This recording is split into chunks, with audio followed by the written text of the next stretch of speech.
자, 오늘 이제 로마서 말씀 여러분들하고 함께 이렇게 나눌 텐데, 제목을 주의 일 하기 전에 먼저 한 가족이 되라, 이런 제목으로 여러분들하고 오늘 이 말씀 나누겠습니다. 이제 로마서가 거의 끝에 와 있습니다. 여러분들이 좀 이렇게 예측 가능해야 되기 때문에 로마서 끝나고는 구약으로 넘어가서 창세기를 처음부터 끝까지 한번 해보겠습니다. 그리고 수요일은 사무엘상 지금 끝났고 사무엘하를 하고 있는데, 수요 예배는 사무엘하가 마무리되는 즉시 요한계시록을 한번 강해해 볼 생각입니다. 특별히 우리 공동체가 함께 예배드리는 그 성경을 여러분들 특별히 많이 읽으십시오. 그러면 말씀 들으면서 또 여러분들 읽으면서 하나님 말씀이 더 여러분들 안에서 큰 울림으로 깨달음으로 함께 할 줄로 믿습니다. 여러분들 오늘 이 15장 22절에서 33절 말씀 여러분들하고 함께 나누겠습니다. 바울은 예루살렘에서 일루리곤까지 복음을 전하고 교회를 세우는 일에 최선을 다했습니다.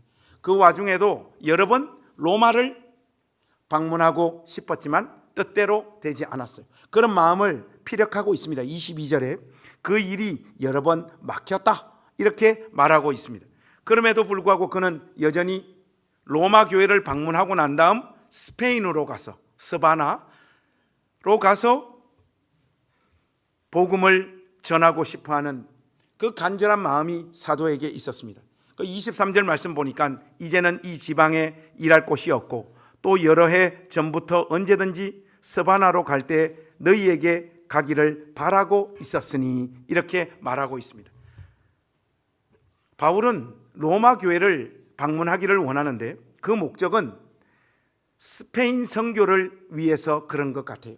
바울 사역의 중점은 그리스도이신 예수님의 이름이 한 번도 들려지지 않은 곳에 가서 복음을 전하고 교회를 개척하는 것이었는데, 당시 이 스바나, 스페인이야말로 땅끝이라고 그때 당시의 사람들 의식 속에 자리 잡고 있었던 땅이었습니다. 복음의 불모지였죠.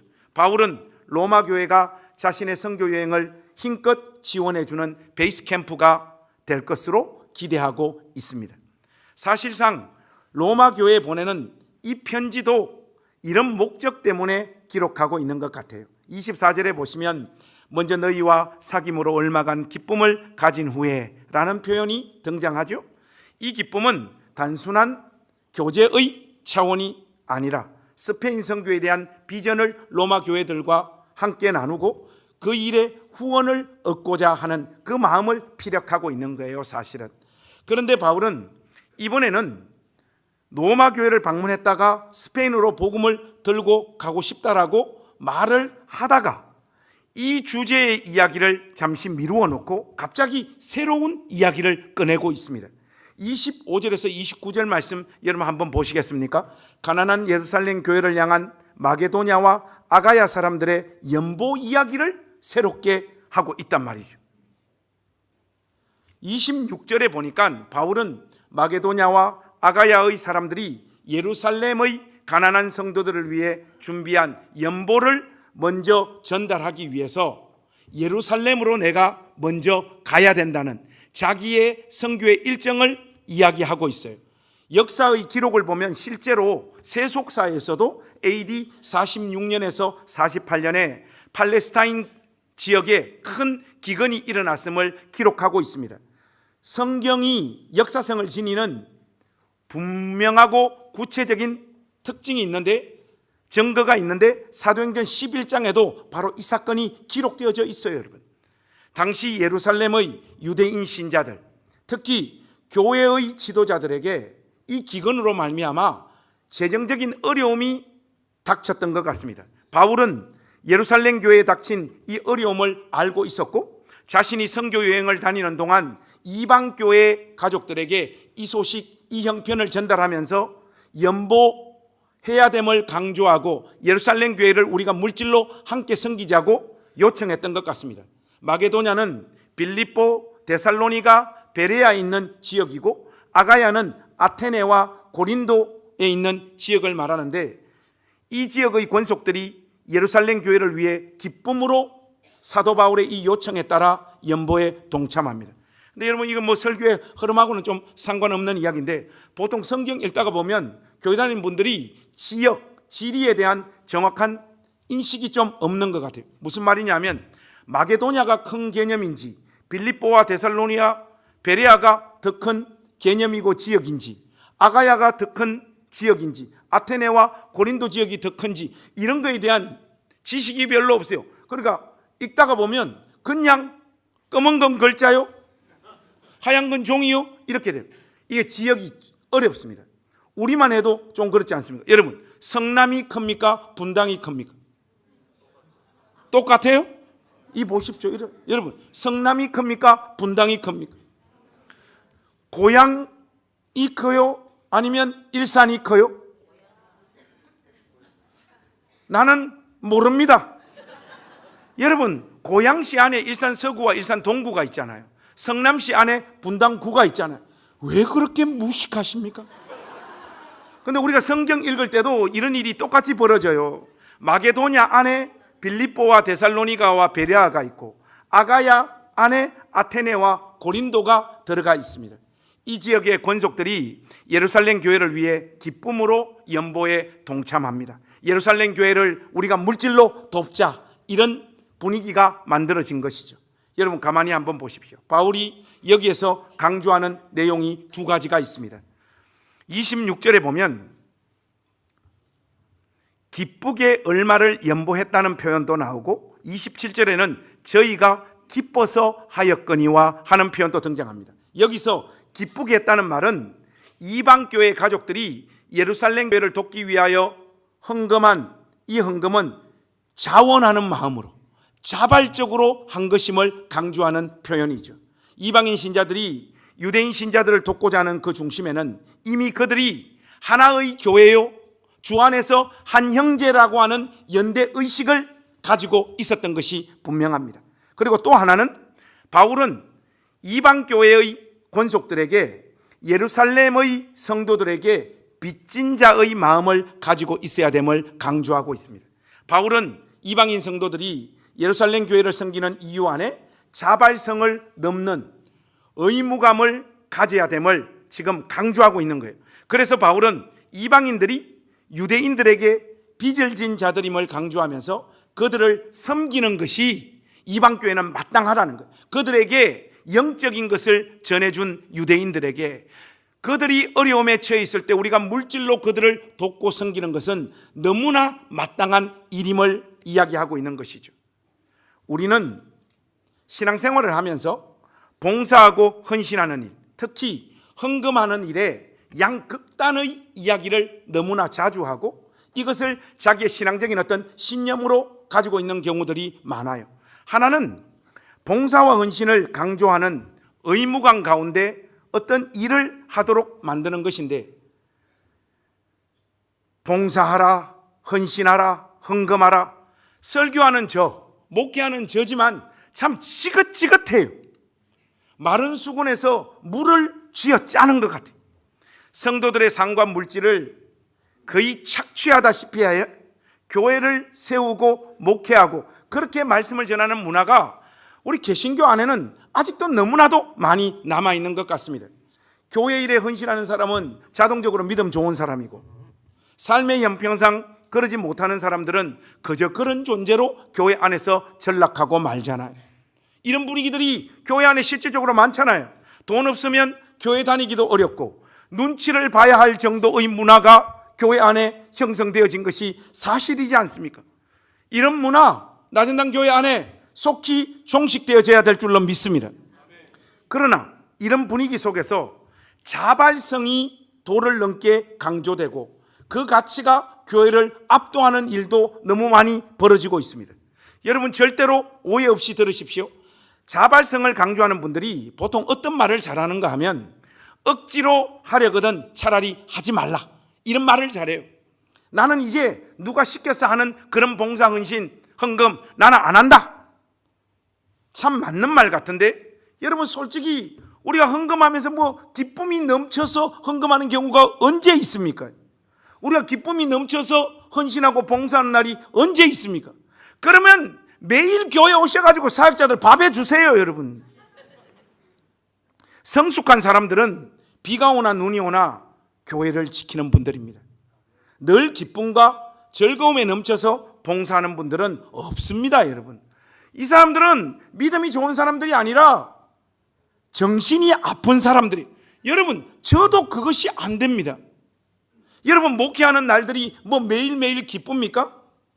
그런 날 얼마 안 돼요. 저도 목회 때려치우고 파라솔 하나 세워서 평상 펼쳐놓고 환타, 콜라, 때로는 막걸리 해서 니도 오고 니도 오래 그 수다 떨고 같이 놀고 저녁 되면 우리 집 가서 같이 밥 먹자. 그러고 제 인생의 남은 시간 보내고 싶어요. 목사님, 저는 봉사하고 헌신하는 일이 무작정 기쁘고 즐겁습니다. 너무 낮은 단계에 온 거 하나님 앞에 감사하고 하는 것마다 너무 좋아요. 혹시 그런 분들이 계시다면 이 심리적으로 지금 문제가 있는 거예요. 결코 그거 좋은 신앙 아닙니다. 교회 일에 헌신하는 것은 우리가 해보면 알지만 상당한 스트레스와 정서적 고갈을 경험하게 만드는 일이에요. 우리가 직장에 나가는 것과 결혼 생활을 유지하는 것과 비슷합니다, 여러분. 여러분, 월요일 날 직장 가면서 All glory to God, 모든 영광 하나님 받으시옵소서, 이런 고백하고 직장 가는 아버지하고 어머니 계십니까? 제가 지금 잠깐 여러분에게 공포를 유발하겠습니다. 여러분, 내일 월요일이에요. 월요일이라니까? 전부 다 조금만 더 하다가 나 때려쳐야 되겠다, 더러워서 못해 먹겠다. 여러분, 직장 수십 년 다니는 아버지가 그런 마음으로 다 가잖아요. 그러면서도 가족들 생각하며 수십 년을 버티는 겁니다. 최근에 드라마 요즘 뭐 폭삭 속았수다, 나는 그거 뭐 완전 속았다 이런 뜻인 줄 알았더만 뭐 수고 많았다 이런 뜻이라고 하더라고요. 제주도 사투리라고 하는데, 보면 박보검하고 아이유가 그 연결 통해서 말하고자 하는 게 뭐예요? 자녀들이 이렇게 볼 때 정말 별 볼 일 없었던 찌질한 우리 아버지하고 엄마의 삶, 그 삶이 얼마나 그 삶을 유지하기 위해서 부모들이 치열하게 살았는가를 보여주는 거죠. 그 대사 중에 참 기가 막힌 대사들 많이 나오던데, 자녀는 부모를 향하여 늘 섭섭한 마음만 많이 쌓여가고 부모는 자녀들을 향하여 늘 미안한 마음만 쌓여간다. 기가 막힌 대사죠. 삶이란 만만치 않잖아. 결혼 생활도 만만치 않아. 저는 오래 이 결혼 생활 통해서 참아왔던 사람이기 때문에 이 고통을 잘 압니다, 여러분. 우리 집에 있는 그분은 잘 안 참더라고요, 여러분. 여러분 다 아시잖아요.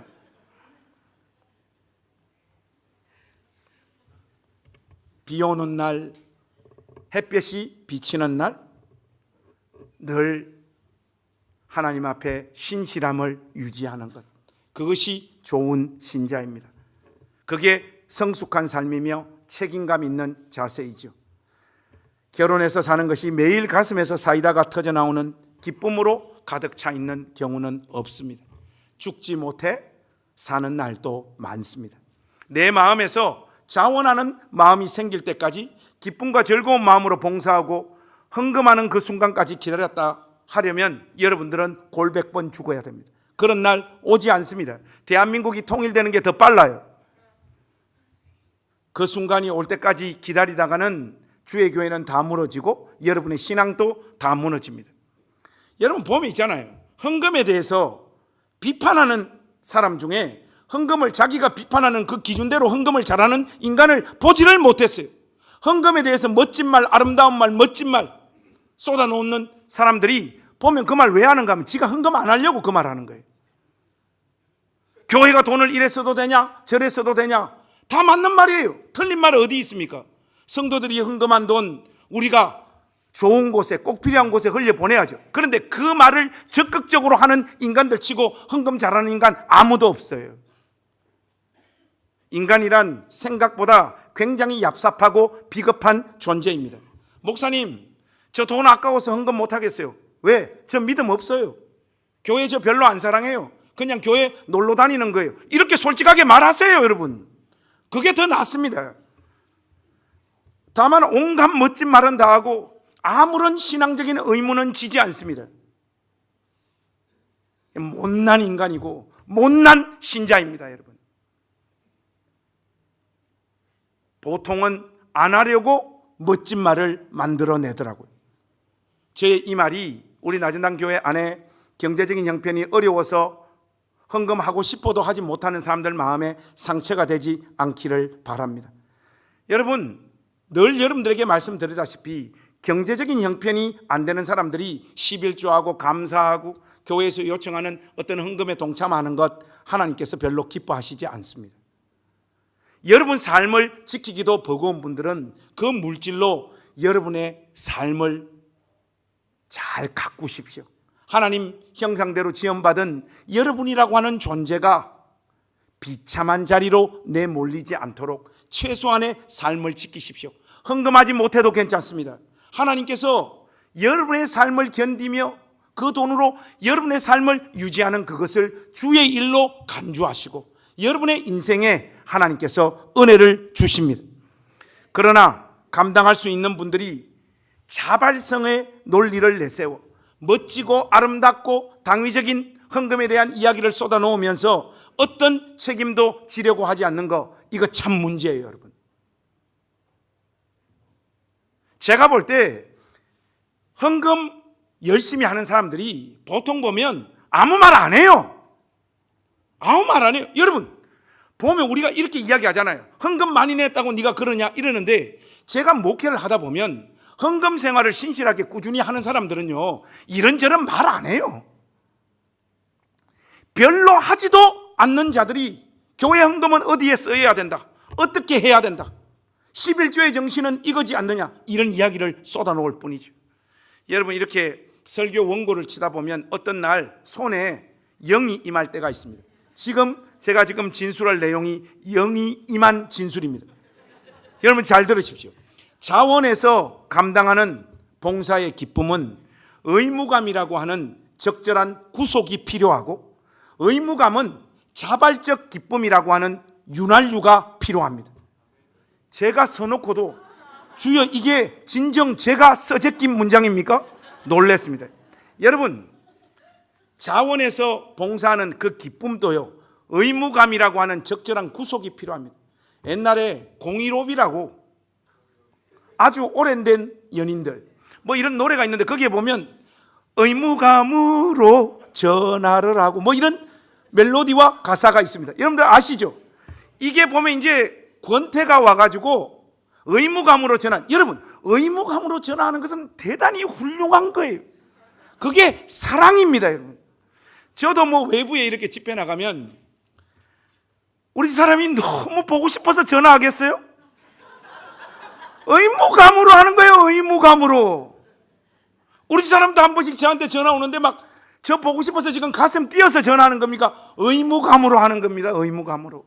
여러분 의무감으로 하는 것은 대단히 중요한 헌신의 지표입니다. 그런데 의무감만 있어서는 안 되고 자발적 기쁨이라고 하는 윤활유가 거기에 쳐져야 됩니다. 사도는 마게도냐와 아가야 지역의 이방 교회가 자신들에게 복음을 전해 주었던 예루살렘 교회를 돕는 일에 이런 마음으로 섬기고 동참해야 된다는 것을 강조하고 있습니다. 이런 마음으로 예루살렘으로 가지만, 그런데 이 헌금을 예루살렘 교회에 전달하는 이 일이 만만치 않을 것 같다라고 하는 느낌을 사도는 받고 있습니다. 여러분 33절 한번 보십시오. 30절에서 33절 말씀 우리 한 목소리로 한번 크게 한번 읽어보겠습니다. 시작.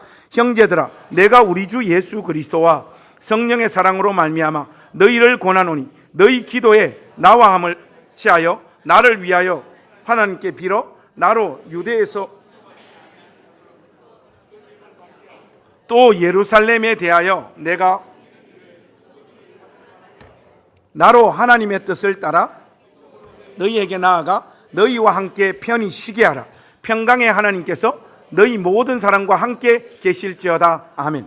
바울은 자기 자신도 기도하지만 로마 교회 성도들이 이 연보를 예루살렘 교회에 전달하는 일을 위해서 기도해 달라고 합니다. 근데 여러분 이게 아니 이방 교회 가족들이 헌금을 한 걸 예루살렘 교회에 전달하면 되는데 뭐 그 일을 위해서 기도해 달라고까지 이야기를 하고 있을까요? 이유가 있습니다. 여러분 31절에 보니까 그 첫 번째 기도를 요청하는 이유는 유대에서 순종하지 아니한 자들, 누굽니까?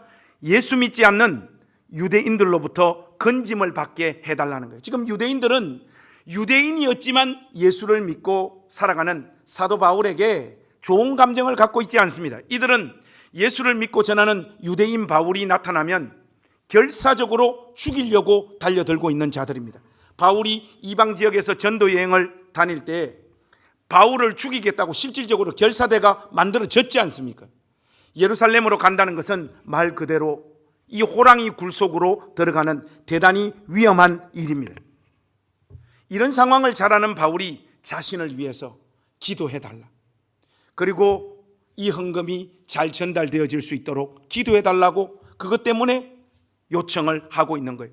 두 번째 이유가 뭔가 하면 지금 자신이 가져가고 있는 이 연보, 예루살렘 교회를 섬기기 위한 이 헌금을 성도들이 받을만 하게 해달라고 기도해달라는 거예요. 여러분, 이 말에 어떤 뉘앙스가 담겨 있습니까? 지금 예루살렘 교회가 이방 교회의 헌금을 안 받을 수도 있다는 이야기예요. 아니, 자기들을 도와주러 가져오는 연보를 왜 안 받을까요?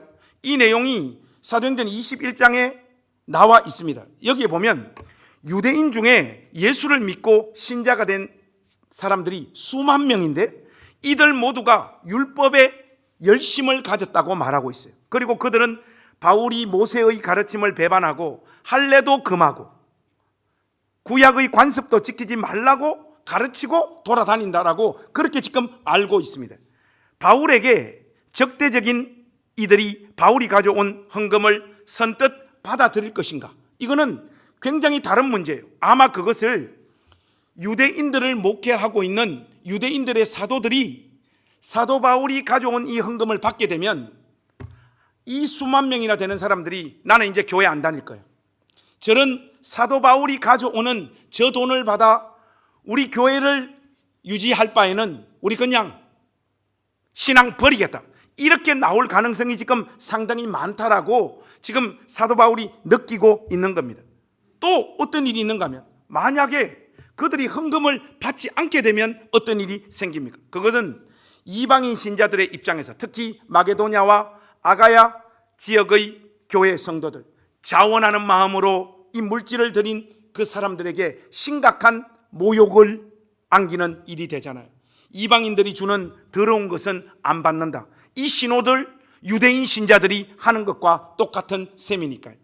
그렇게 되면 이 문제가 지금 사도 바울이 편지를 보내고 있는 이 로마 교회는 이방인 신자들과 유대인 신자들로 구성되어져 있는 교회인데 일이 헌금이 전달되어져도 그들이 받지를 않아도 지금 로마 교회가 까딱 잘못하면 어떤 내용 가운데로 빠져들 수밖에 없는 이런 일이 벌어지게 될 거라는 것을 사도는 한 수 앞서서 생각을 하며 이 헌금을 전달하는 일이 순적하게 이루어질 수 있도록 기도해달라, 이 요청을 지금 하고 있는 겁니다.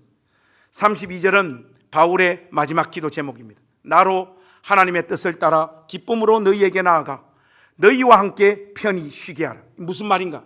이 헌금 전달하는 일이 온전하게 잘 마무리되어져야지 내가 다시 너희들을 방문하고 복음 들고 스페인으로 갈 수 있다라는 말이에요.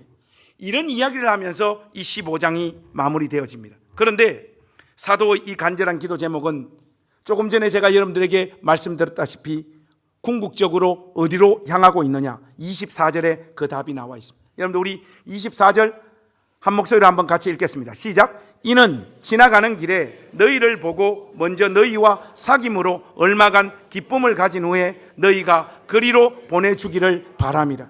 바울이 오늘 본문의 내용을 소상히 밝히는 이유가 있습니다.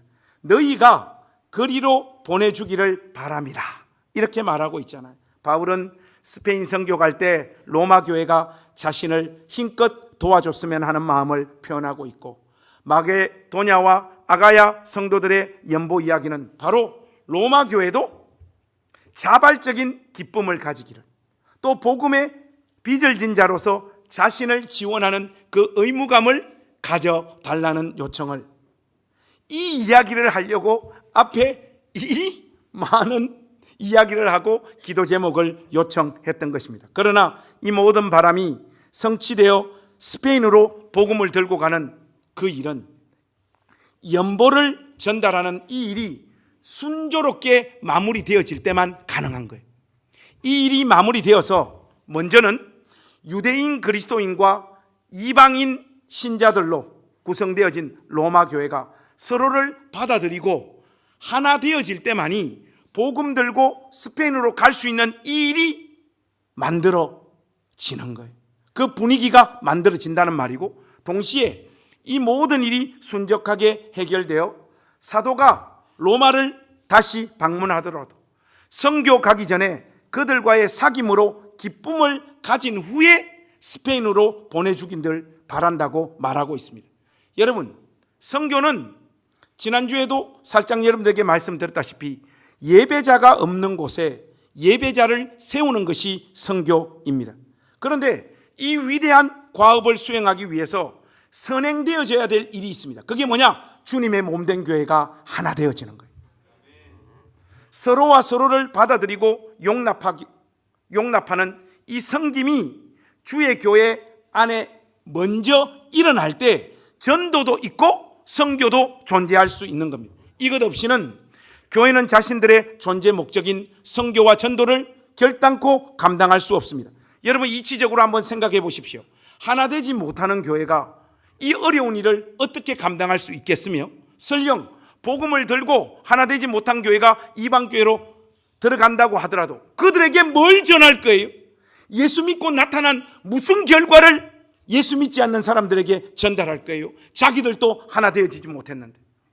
제가 박영선 목사님을 참 좋아하는데 30년 40년 전만 하더라도 우리 한국교회는 이 강단에 서기만 하면 선교와 전도를 강조했고 90%의 설교자들은 항상 선교하자, 전도하자, 그걸 강조했습니다. 그러다가 좀 아쉬우면 봉사하자, 그렇게 흘러갔고, 그러나 진정한 봉사는 선교와 전도다, 이렇게 또 다시 돌아왔던 시절입니다. 그때 저는 우연히 이분을 알게 되고 이분의 설교를 들었는데, 이분은 선교하자, 전도하자 이야기를 하지 않고 오늘을 살자 이러시더라고요. 이 양반은 도대체 뭐 하는 분이냐? 시간이 지나고 나서 보니까 이 대단한 이야기예요. 오늘을 잘 살아. 우리가 이 자리에서 서로 사랑하고 하나 되어질 때만이 선교와 전도도 있을 수 있는 것이지, 이 토대를 만들지 못하고 복음 들고 해외로 이곳저곳으로 간 그 선교는 반드시 좋지 못한 결과를 가져옵니다. 제가 영국에서 잠깐 신학 공부를 했잖아요, 여러분. 영국 가면 지금 개신교가 다 무너졌어요. 그 대표적인 이유가 뭔가 하면 영국에 좀 신실하고 하나님 앞에 헌신된 사람들이 복음 들고 전부 다 해외로 다 나갔어요. 영국이 오랫동안 가졌던 국가 정책이 제국주의 정책이잖아요. 쳐들어가서 식민지로 삼아가지고 거기 있는 땅을 다 갉아먹고 대영 제국을 만든 거 아니에요. 대영 박물관 가니까 전 세계에서 가져온 온갖 물품이 다 있습니다. 제가 우리 한국관 가서 그거 다시 훔쳐서 오려고 하다가 참았어요. 그때 헌신된 사람들이 그 식민지를 향하여 다 복음 들고 다 갔잖아요. 그러다가 본진이 다 무너져 버린 거예요. 지금 영국 개신교는 다 무너졌어요. 젊은 사람들이 아예 없고, 제가 2000년도에 유학을 떠났는데 그때만 하더라도 벌써 할머님들이, 교회에 있는 할머님들이 70살, 80살 다 그래요. 다. 한 분만 젊어요. 목사님만. 그런데 이 목사님이 그때 6개월인가 1년 예수 믿은 우리 한국 여자와 결혼했어요. 네 이 여자하고 결혼하면 안 된다. 내가 사택에 가서 막 이야기를 해도 다 소용이 없어요. 괜찮다고 자기는. 그런 영국 교회에 여러분 무슨 소망이 있겠습니까? 마치 그런 것과 똑같습니다. 우리가 서로 사랑하고 하나 되어지지 못한 상태에서 어떤 교회의 존재 본질인 전도와 선교를 아무리 강조를 해도 좋은 결과들이 결단코 우리를 찾아오지 않습니다.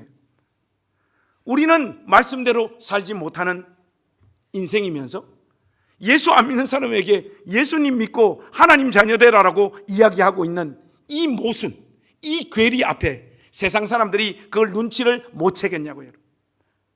세상에서는 완전 천덕꾸러기인데 예수 믿어야지 구원받는다라고 외칩니다. 이 세상 사람들이 교회를 보고 뭐라고 하겠어요?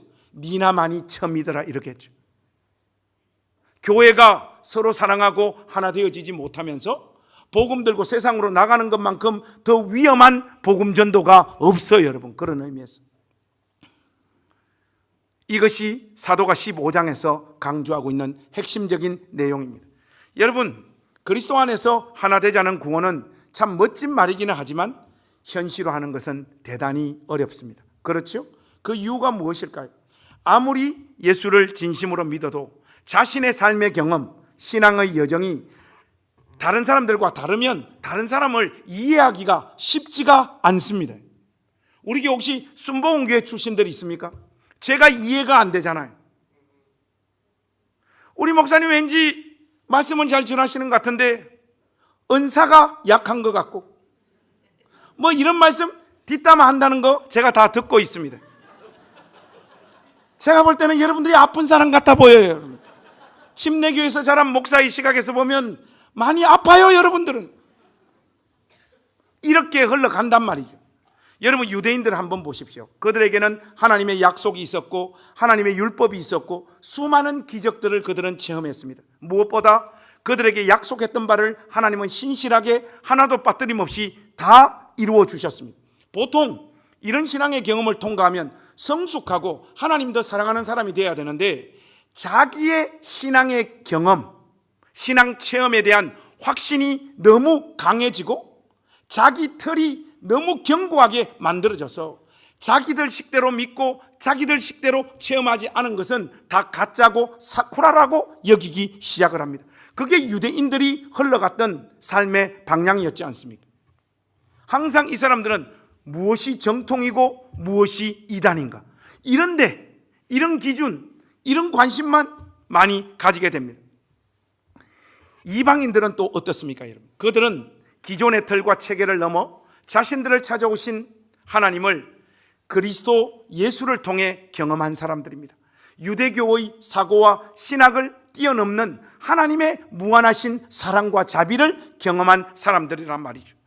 하나님의 약속이 궁극적으로 예수 그리스도 안에서 성취되고 이루어져 주의 이름을 부르는 열방의 모든 족속과 백성들이 하나님의 자녀가 될 수 있다는 사실을 인정하지 않는 유대인들, 혹은 예수를 믿더라도 뭔가 자기들이 조금 더 우월하다는 생각을 가진 유대인들을 향해 역으로 배타적인 감정이나 우월감을 이방인들이 가지기 시작해버렸습니다. 하나님께서 지금 그 귀하고 복된 일을 예수님을 통하여 성취하고 이루어 놓으셨는데 저 무식한 유대인 놈들 아직 그걸 모르는구나, 이런 감정을 가지고. 그래서 여러분, 실제로 세속 역사, 교회사에서도 보면 기독교가 유대인들을 얼마나 많이 핍박하고 경멸하고 차별했습니까? 이렇듯 인간이라고 하는 존재는 자기의 신학과 신앙, 자기의 삶의 경험, 자기의 하나님의 이해를 가지고 다른 사람들을 깔보고 우월감을 가지는 존재들이에요. 저와 여러분이 그런 존재들이고, 우리 나전당 교회 안에도 성령의 강한 임재와 역사, 성령께서 강하게 우리의 각 심령을 주장하지 않으면요, 우리도 모르는 사이에 이런 자리에 서고 맙니다. 여러분, 서로가 너무 버거운 거예요. 왜? 내가 믿는 방식대로, 내가 하나님을 섬기는 방식대로 섬기지 않거든. 그런 의미에서 우리 서로를 향해서 한번 축복하고 인사 한번 하겠습니다. 나는 네가 너무 버거워. 그렇게 우리 인사 한번 합시다.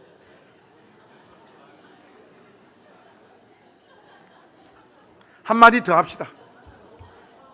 한마디 더 우리 보면서 합시다. 울산에 좋은 교회 많아. 그렇게 한번 인사합시다.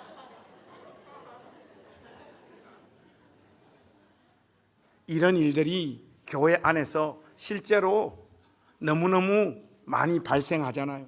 그것이 예수님 안에서 하나 되어지지 못하는 결정적인 이유고, 이런 꼬라지로 우리가 항상 뭐만 외친다? 복음 들고 나가자는 거예요. 선교하러 나가자는 거예요. 여러분, 그것은 반드시 주의 교회를 무너뜨리고 여러분의 신앙을 무너뜨립니다. 더하기 빼기를 못하는데 어떻게 곱하기와 나누기를 합니까? 사칙 연산을 못하는데 어떻게 미분 적분을 하냐고요. 사람들 숫자가 늘어나는 것은 좋은 일입니다. 우리 나전당 교회에 매주 사람들이 늘어나고 있습니다. 좋은 일입니다. 왜 표정이 그렇게 안 좋아요? 사람 늘어나는 것도 그런 정도의 의미가 있죠. 그러나 그것보다 더 중요한 일은 그렇게 교회를 찾아온 사람들이 우리 교회 안에서 받아들여지고 있음을 그들이 실제로 느끼는 거예요. 우리는 자기와 조금이라도 틀리거나 독특하거나 성격이 유별나면 견디지를 못합니다. 그러면 묘하게 죽여요. 제가 두고두고 후회하는 것이 교회 이름을 나전담으로 지어가지고 여기 너무 이상한 사람들이 많아요. 이 이상한 사람들이 특별히 매주 맨 앞에 주로 많이 앉아요. 그러면 우리는 용납하지 못해요. 교묘하게 죽입니다. 한 명 박살내고 짓밟는 방법은 간단합니다. 계속해서 밥을 먹고 스타벅스에서 만나는 거예요. 이 사람 저 사람과 자주 만나는 거예요. 이런저런 대화 많이 하지만 요점은 결국 뭡니까? 우리 한 편 먹자는 거잖아요. 여러분들이 그런 식으로 다른 사람들을 밀어내면서 사람들을 이 공간 안에서 확보하여 안정감을 갖는 것, 그것 자체가 불신앙이에요. 유대인들이 이방인들을 개취급한 것과 똑같은 겁니다. 그게. 윤리적으로 결함이 있거나 능력이 부족하거나 심리적인 안정감이 떨어지거나 성격이 모가 많이 난 사람들이 여기 이곳에서 하나님을 만나야 돼요. 하나님을 의지하는 일이 생겨야 돼요. 그런 사람들이 이 공간 안에서 하나님으로부터 오는 힘을 공급받고 자기의 그 많은 모순과 한계를 가지면서도 주 안에서 살고 하나님 앞에서 의롭게 다시 한번 살아보겠다고 결심하는 일들이 벌어져야 됩니다. 그것이 교회예요. 우리가 끊임없이 저 인간은 도대체 왜 왔지? 저 원수는 왜 여기에 왔지? 저 인간은 왜 저 따위지? 이런 질문을 되뇌이며 누군가를 정오하고 분노하는 것, 그것 자체가 여러분의 못남을 증명하는 거예요. 한 주도 남을 한 명이라도 욕을 안 하면 주여 보낼 수 없는 존재로 저를 빚어주시니 감사합니다. 이게 여러분 기도 제목이잖아요. 그리고 실질적으로 한 주 지나면서 남을 욕을 안 해본 날이 없어. 그런 주가 없어. 무슨 예수 믿는 꼬라지가 이 모양입니까, 여러분?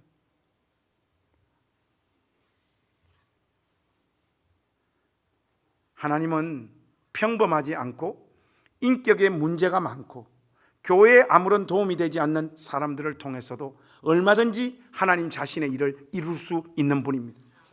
원수 같아 보이는 존재를 우리 앞에 두셨다면 이유가 있을 거예요, 여러분. 그 원수 때문에 우리가 힘들고 괴롭겠지만 힘들고 괴로움을 넘어서는 주님의 몸된 교회에 더 많은 유익을 주는 존재들이기 때문에 하나님께서 이 공동체 가운데 함께 있게 하는 거예요. 그것을 제발 여러분들이 가진 상식과 신앙의 이름으로 그 사람들 제거하려고 하지 마시라고요. 하나님의 섭리를 거스리는 일입니다. 제가 언젠가도 여러분들에게 이 J.D. 벤스가 쓴 힐빌리의 노래를 살짝 소개를 했었는데 오늘은 좀 더 구체적으로 좀 소개하고 싶습니다. 힐빌리는 미국의 쇠락한 공업지대를 러스트 벨트라고 그래요. 러스트가 녹이라는 뜻이거든요. 러스트 벨트. 지역에 사는 가난하고 소외된 백인 하층민들을 힐빌리라고 말을 해요. 저자 이 J.D. 벤스는 힐빌리 출신입니다. 약물 중독에 빠진 어머니와 아버지가 수없이 바뀌는 그 상황 속에서 성장합니다. 그리고 다혈질의 괴팍한 성미를 가졌지만 손자를 누구보다도 사랑하시는 할아버지, 할머니 밑에서 자라납니다. 그러면서 윤리와 문화가 붕괴되어지고 가족이 해체되어지고 미래에 대해서 자연스럽게 체념을 할 수밖에 없고 소외와 가난이라고 하는 현실을 마주하면서 J.D. 벤슨은 살아갑니다. 그리고 이런 현상이 인간의 삶에 어떤 영향을 미치는지 자신의 짧은 생애를 통해 이 책을 전개해 가는데 저의 어린 시절과 너무 똑같아가지고 읽으면서 울기도 너무 많이 울고 감동도 참 많이 받았던 책인데, 이런 환경 속에서 자라는 사람에게 나타나는 현상은 미국이나 한국이나 똑같구나. 제가 이 책을 읽으면서 왜 소년 김관성이 저기 미국에 있나? 이렇게 느꼈던 책이에요. 그 책의 내용들 다 여러분들에게 소개할 수는 없는데 지금부터 제가 한 문장 한 문장 읽어 드릴 테니까 점수 매기는 시간입니다. 여러분에게 어떤 항목이 해당되어지는지 여러분 스스로 한번 잘 생각해 보십시오. 먼저, 부모에게 욕설을 듣거나 모욕감을 받은 적이 있다. 또 갑니다. 부모가 밀치거나 멱살을 잡거나 혹은 부모가 던진 물건에 맞은 적이 있다. 가족이 서로 의지하는 것 같지 않다. 부모가 별거 혹은 이혼했다. 집안에 알코올 중독자나 마약 중독자가 복용자가 있다. 집안에 우울증 환자나 자살을 시도했던 사람이 있다. 사랑하는 사람이 신체적으로 학대를 당하는 모습을 목격한 적이 있다. 여러분, 요게 있잖아요. 거의 다 해당되어지면 10점 만점이에요. 10점 만점에 10점. 요 10점인데 주인공 J.D. 벤슨은 자기 점수가 7점이라고 이야기를 해요. 저 같은 경우에는 만점은 안 되고 9점 정도 되는 것 같더라고요. 이런 환경 속에서 자란 사람들은 관계를 맺고 지내면서 어떤 갈등 상황이 연출되면 그것을 건강하게 절대로 풀어내지 못합니다. 왜냐하면 그런 갈등 상황은 이런 사람들에게는 산속에서 곰 한마디가 자기 앞에 나타난 정도의 스트레스와 위협을 받기 때문에 그래요. 그러니까 죽을 힘을 다해 싸워서 상대방을 꺾고 제압하거나 이겨먹거나 갈등 상황을 회피하고 도망가는 방법밖에 없어요. 둘 중 하나입니다. 무엇보다도 자기를 사랑하고 믿어주는 사람이 옆에 분명히 있는데도 언젠가는 이런 꼬라지에 나를 포기하고 도망갈 것이라고 하는 두려움을 항상 가지고 살아갑니다. 이런 두려움이 근데 실질적으로 일어나면 공황 상태에 빠져버려요. 몇 달 동안 아무것도 못합니다. 왜? 자기가 예상한 바가 현실화되어지니까 점점 자기 인생에 이런 공식을 내재화할 수밖에 없는 거죠. 그러니까 저자나 저 같은 사람은 보통 때도 평안히 가만히 있지를 못합니다. 가만히 있는 상황도 시한폭탄이 장착되어진 상태예요. 제가 울산에 와서 또 행신에서도 개척을 해서 교회가 잘 성장했고 울산에 와서도 개척을 해서 이렇게 안정적인 교회로 세워져 가고 있습니다. 우리 혹시 윤원자 권사님 기억나시는지 몰라도 저는 늘 불안하고 늘 행복하지 않다고 이야기하니까 언제가 우리 권사님이 목사님 여러 상황들이 목사님 이제 안 그러셔도 되지 않냐고, 마음에 그렇게 불안해하지 말라고 저 붙잡고 식당에서 한번 그런 말씀을 해 주신 적이 있어요. 그 말을 듣고 나니까 더 불안해. 여러분, 이런 일은 한 개인의 문제가 아닙니다. 그 가문과 집안 전체의 문화가 되고 가풍이 되어집니다.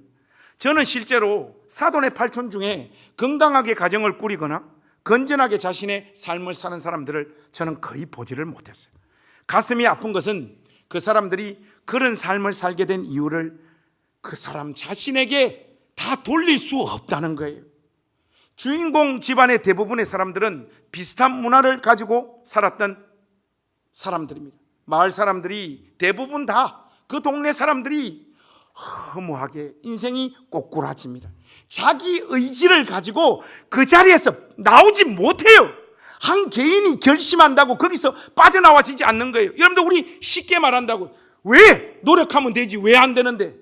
아닙니다. 여러분, 노력해도 안 되는 그 사람은 여러분보다 더 가혹하고 어려운 뭔가가 있어요. 여러분,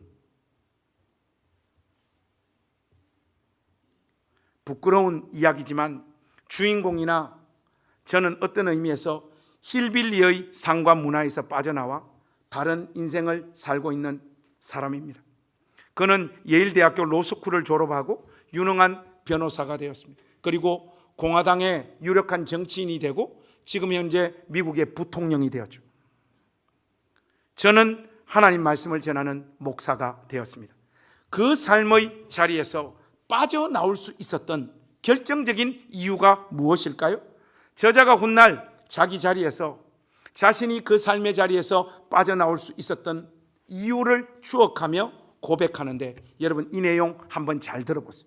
할머니는 내 마음으로는 헤아릴 수 없을 만큼 비통하고 실망스러운 일을 많이 겪고 난 뒤에도 결코 그 희망을 놓지 않으셨다. 사랑하는 이들에게 평생 그토록 배신을 당해놓고도 언제나 그들을 믿을 구실을 할머니는 찾아내셨다. 엄마와 의붓 아버지가 멀찌감치 이사를 갔을 때조차도 할아버지와 할머니는 항상 내 곁에 있었다. 아버지 후보자들이 꾸준히 드나들었으나 주변에는 늘 따뜻하고 상냥한 남자 어른들이 있었다. 내게 잘못한 것도 많았지만 엄마는 배움과 학습을 향한 평생의 열정을 내 안에 심어줬다. 또 내가 누나보다 몸집이 더 커지고 난 뒤에도 우리 누나는 나를 보호해줬다. 이모부와 이모는 내가 물어보지도 못하고 절절매고 있을 때 내게 대문을 활짝 열어주었다. 그보다 한참 앞서서 이모 내외는 사랑스럽고 행복한 결혼 생활이 가능하다는 사실을 내게 일깨워 주었다. 여러 선생님, 먼 친척들, 친구들 또한 내게 많은 힘을 실어 주었다. 이들 가운데 누구라도 내 삶의 방정식에 변수로 들어오지 않았었다면 나는 엉망이 되었을 것이다. 여러분, 한 사람의 인생이 초토화되어 더 나은 삶을 꿈꾸지 못하고 허무하게 살다가 죽는 것도 그 개인의 문제만으로 돌릴 수가 없고, 그 한 영혼이 그 자리에서 빠져나오는 일도 그 한 개인이 의지력만으로 절대로 빠져나올 수 없는 일이에요. 여러분, 이 사실을 우리 낮은당 공동체는 꼭 기억해야 됩니다. 저같이 심하게 망가지고 어그러진 아이 있잖아요. 어릴 때부터 언어폭력과 물리적 폭력에 노출된 아이는 영혼이 상해버려요. 영혼이 상한다는 말은 뭔가 하면 자기를 사랑하지도 못하고 남이 자기에게 쏟아주는 그 사랑도 있는 그대로 받지 못하는 존재가 돼버리는 거예요. 이런 인간이 이렇게 심하게 망가지고 무너졌던 인생이 그 자리에서 빠져나와 하나님의 영광을 노래하고 그리스도이신 예수님을 전하는 사람이 된 것은 제가 코리안 힐빌리 문화에서 살면서 받았던 상처와 잘못된 교육과 이런저런 시련보다 저를 사랑하고 지지해 주었던 하나님의 사람들이 있었기 때문이에요. 저 같은 경우에 구주이신 예수님을 만나서 제가 구원받은 것, 교회를 통해서 너무너무 감사한 일이지만 단지 교회가 그것만으로 제 인생에서 그치지 않아요. 이렇게 생각해 보면 저는 집에서 자는 게 싫었어요. 집에 가면 뭐예요? 단칸방에 매일 아버지 술 마시고 노름하고 담배 피고 엄마 두들겨 패고 상 얻고 이런 일들이 1년에 비일비재하는데 애가 거기 가고 싶겠어요? 저는 금요일 저녁만 되면 항상 어디로 가는가 하면 우리 교회 그 조복자 권사님 용수 형이라고, 용수 형 집에 가서 금요일 날 가서 매일 주일날 저녁에 집에 돌아왔어요. 근데 그 형님이 고등학교 1학년 때부터 제가 그 짓을 그 집에 계속해서 반복했어요. 근데 그 형이 고3이 됐는데도 제가 계속해서, 이름이 관성이잖아요. 관성의 법칙. 계속해서 그 집을 갔습니다. 근데 우리 그 조복자 권사님 아들이 고3인데도 한 번도 저를 밀어내시지 않았어요. 관성이 왔나? 오늘 내가 맛있는 거 해줄게. 항상 밥 차려주시고 이틀 3일씩 그 집에 눌러붙어서 살더라도 싫은 내색 한 번도 안 하시고 용돈도 주시고 신앙생활 열심히 이쁘게 해서 너무너무 이쁘다고 격려해 주셨던 권사님, 그 권사님 같은 분들 때문에 한 걸음 더 걸어갈 수 있었고, 여러분들 뭐 새롭게 하소서를 통해서 많은 분들 간증으로 들으시겠지만 우리 선생님 매일 학교 가서 모욕당하는 일들이 저는 참 힘들었어요. 공부 못해서 매일 두들겨 맞는데 등록금 늦게 내면 또 두들겨 패잖아요. 교무실에 등록금 안 낸 애들 다 불러가지고 전교생이 듣는 방송으로 때려버리잖아요. 선생님이 출석부 가지고 머리 두들겨 패고 언제 등록금 갖다 낼 거냐. 그거 여러분 한번 당하고 나면 집에 올 때 태화강에서 뛰내리고 싶어요. 그런 제 형편을 다 꿰뚫어 보고 고등학교 3년 동안 제 공부를 다 시켜주셨던 우리 선생님, 우리 이정혜 선생님, 제 눈을 쳐다보면서 늘 너는 보통 애들하고 눈빛이 다르다고, 앞으로 커서 큰 인물이 되겠다고, 그 거짓말을 너무너무 잘해주죠. 그리고 지금 저 경기도에서 목회하는 우리 송강영 전도사님, 우리 전사님이셨는데 평생 잊을 수가 없어요. 우리 전사님은 제가 목사님이 되고 싶다고 하니까 항상 그것을 격려해 주셨어요. 특별히 설교자로 제가 잘 자랄 수 있도록 우리 손 전사님은 지금 이제 손 목사님이죠. 관성아, 너는 신학 공부도 안 하고 아무것도 안 배운 사람이 어떻게 이렇게 말을 은혜롭게 잘하냐. 네가 지금 뭐 말하면 학생 애들이 나보다 네가 한 말에 더 많이 은혜를 받는 것 같아. 네 앞으로 보니까 설교 잘하는 목사 되겠다. 우리 전사님 항상 그러셨고, 수련회 가면 보통 기도에 인도할 때 전사님이 밤새워 찬송하고 아이들하고 합심해서 기도하는데 우리 송강영 목사님은 내가 이렇게 딱 분위기 보니까 관성이 네가 인도할 때 애들이 더 뜨겁게 기도하는 것 같다. 그렇게 말하고 그냥 들어가서 주무시더라고. 항상 저를 그 자리에 이렇게 세워주시고 격려해 주셨던 분. 여러분, 이외에도 수많은 분들의 용서와 용납, 아무 조건 없이 베풀어 주셨던 그 사랑 때문에 제가 여기 이 자리에 서서 제가 봐도 훌륭한 목사가 돼 있는 거예요. 아멘 좀 해주십시오. 입 다물고 있으면 뭐가 생깁니까? 여러분, 한 번 더, 요거는 한 번 돌려야 될 것 같아요. 제가 이렇게 훌륭한 목사가 되어 있습니다. 아까 아멘한 사람들만 은혜 받으시기를 축복합니다. 여러분, 도대체 주님의 몸된 교회가 무엇이며 어떤 역사가 일어나야 되는 곳입니까? 사람을 이렇게 쉽게 밀어내고 우리 스타일에 맞는 사람들로 구성하는 공동체가 어떻게 복음 들고 세상을 나갈 수 있냐고요. 여기는 이상한 사람 하니까 느낌이 안 와요. 도라이들도 있어야 되고, 성격이 까칠까칠해서 도저히 용납할 수 없는 사람도 있어야 되고, 그리고 약간 4차원도 있어야 되고. 여러분, 저 신방할 때 저는 까칠까칠한 사람도 괜찮고 뭐 도라이도 괜찮는데 4차원 때문에 제가 돌아버릴 것 같아요. 4차원들이 있더라고. 이 도대체 뭔 이야기를 하는 거야? 목사님, 우주에 별이 많습니다. 그 우리 교회 성도들도 점점 많아집니다. 그것도 뭐라고 이야기하는? 그 교회가 많습니다. 그런데 사역자들이 이상합니다. 도대체 말에 줄기가 없어요. 그런데 여러분, 이런 사람들도 있어야 됩니다. 예수님의 복음으로도 하나 되지 못하는 교회가 무슨 놈의 선교고 전도냐고요. 제발 여러분들의 사람을 보는 안목과 이해를 키우십시오. 사람에 대한 이해의 깊이와 폭을 넓혀가셔서 원수까지 사랑하는 여러분들 되시기를 주님의 이름으로 축복합니다. 그러고 보니까 앞에 앉은 분들 중에 훌륭한 분들이 많으시네요.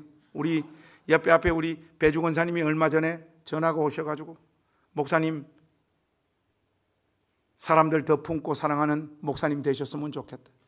지금 저 마음에 그 사람 돌보고 싶은 사람이 있는데 목사님께서 가셔서 그 사람 한 번 더 만나고 한 번 더 안아주시면 좋겠다. 전화 오셔서 너무너무 가기 싫었는데 순종하여 갔습니다. 지금 열매가 맺히고 있습니다. 이런 권사님들, 이런 집사님들 많아져야 됩니다. 여러분, 오늘 메시지 다 끝났습니다. 우리 옆에 가족들 한번 쳐다봅시다. 그 버거운 존재인 서로와 서로를 한번 쳐다보십시다. 아마 삶과 인생의 무게 때문에 이러지도 못하고 저러지도 못하고 있는 가족일 거예요. 여러분들이 그 손 한 번만 잡아줬으면 하는 그 간절한 마음을 가지고 오늘 현장에 와 있을 우리 가족들도 많습니다. 사랑하는 우리 나전당 교회 가족 여러분, 우리 진짜 하나님 앞에서 아무나 오게 이 찬송 진심으로 부르는 교회 되십시다. 그리고 여기에서 만들어지는 어떤 문화나 우리의 신앙적인 경향을 가지고 어떤 사람들을 밀어내는 일이 없도록 여러분 도와주십시오. 그 길 우리 한번 가보십시다. 그래야 제가 대형교회 목사가 됩니다.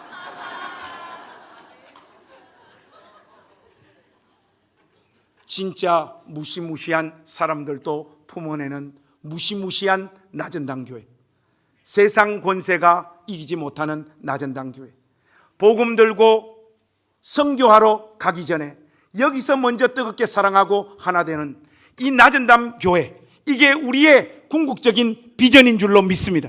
이 비전을 향하여 서로 손잡고 한 걸음 한 걸음 걸어가 보십시다. 그리고 피니시 라인에 두 팔 벌리고 계신 예수님 계신 그 지점까지 아무도 낙오하지 못하도록 질질질질 끌고서라도 그 영혼 데리고 주님 계신 그 지점까지 가십시다. 에브리바디 다들 아멘이시죠? 기도하겠습니다.